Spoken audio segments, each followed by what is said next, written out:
porata leikkaa.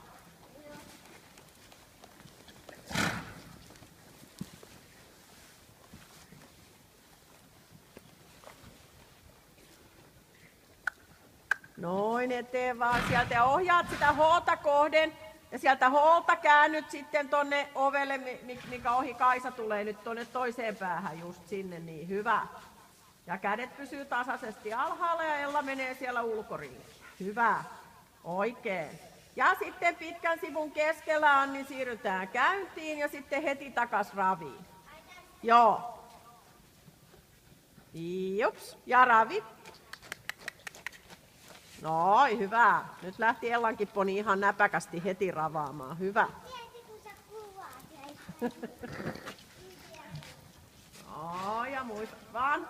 Anni ratsastaa sitä ponia. Pidä ohjat kädessä kunnolla. Hyvä tuntuma ponin suuhun on tärkeä. Ja sitten tehdään iso ympyrä, Anni, sinne päähän.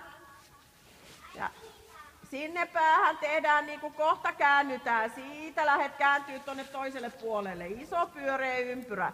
Ja takaisin sinne ulko-ovelle siellä päässä olevalle. Ja Ella menee mukana. Ja sitten Anni katsoo, että ohjat on kädessä. Hyvä Ella.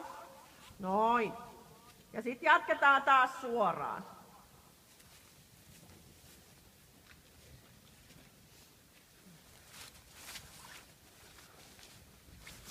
Ja sitten Anni jää tähän ympyrälle ravaamaan. Ja pienenä